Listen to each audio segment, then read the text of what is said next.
ورکوي و تورک کساب ته د خدای پر نامه یو څه خیرات رات او ورکوي و تورک کساب ته یو څه خیرات چې هر څو خیرات زیات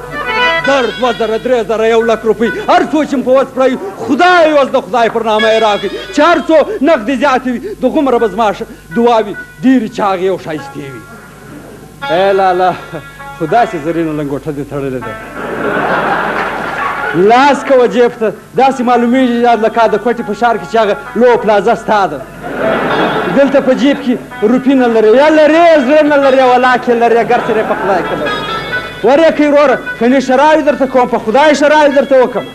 ای د خدای پر نه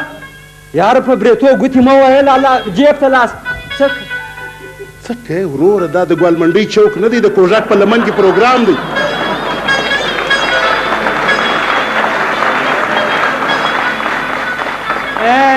نو څه دي چې پروګرام دی د دې لپاره خو رالم چې پروګرام دی داسې ښایسته سیالان راغلي دي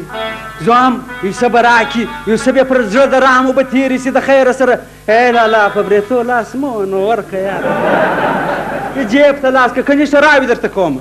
خدای دې خسر درته وخښموه چې پوره 10 لکه روپۍ ولور درته واخلي خدای دې خواهشه درته بلا که خدای دې د واده په ورځ د ناوې سره 10 خېشانې راوله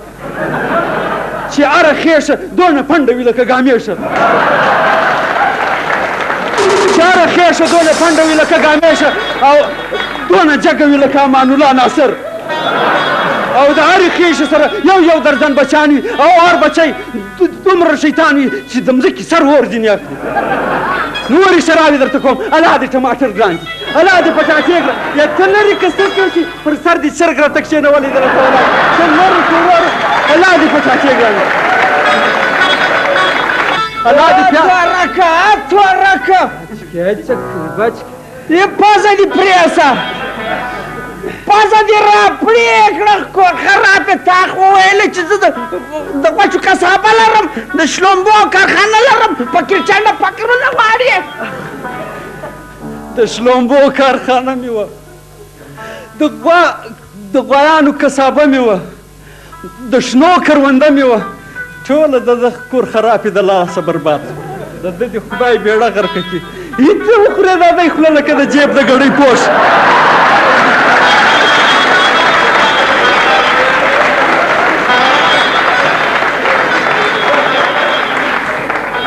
یا څه مې در باندې کړي پر لاس در ختلی که په پښه در ختلی کور دې خراب شي کور دې ای خلکو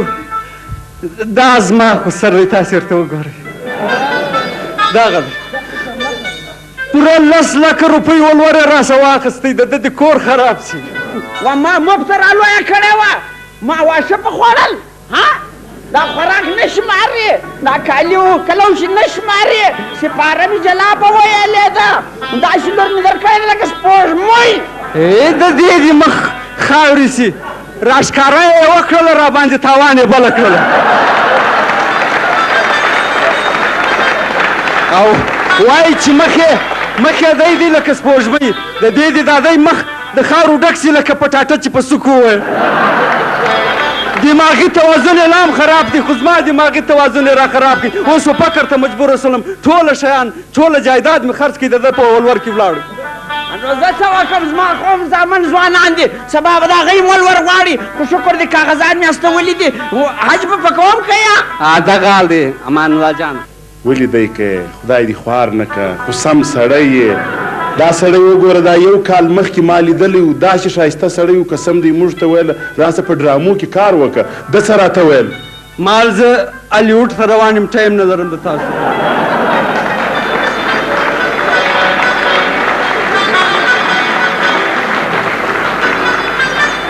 او اوس د خوارکي څه دا د ولور پریشانۍ دغه شی جوړ کړي لکه د سرنا پوش نو دا یو ګړۍ مخکې دا زموږ ورونو دغه هم نصیحت وکړي چې یاره ولور اخیستل چې دی هغه غلط کار دی بیا دونه ولور لکه تا چې د دې خوارکي څخه اخیستی دی امان الله جان بلې بس چې تر ابده معافي راکړي تو خدای که به دا پروګرام نشر کوې څه عزت لرم هغه هم ګوره که ته د ده پیسې بیرته ور واپسې په دې خواره کې چې د څه پریشانیان تېرې کړي دي هغه که ګرده بیرته پریشانیان یې ځینې اخلي نو بیا دا پروګرام نه نشر کوم هو ټیک ده قبوله مې ده راځه هلکه راځه ته درځه یا ولا اوس هم د څو شپې فکر شروع کړی دی بل کار خوند نه راکوي دی ښه خوند کوي ته یې ورکړې ده الله پر نامه باندې او خدای ته راځه د پاپړو دکان سنبال که راځه درځم یو مې زه د امان الله جانه سره څه کار دا پروګرام نشر که بیړه یې ورغر که چې د خلکو د عبرت دپاره یې نشر که د ده د خدای کور ور خراب کړي خو زما یې کور را خراب کړی دا پر خولۍ لاس ونیسه منډه کړه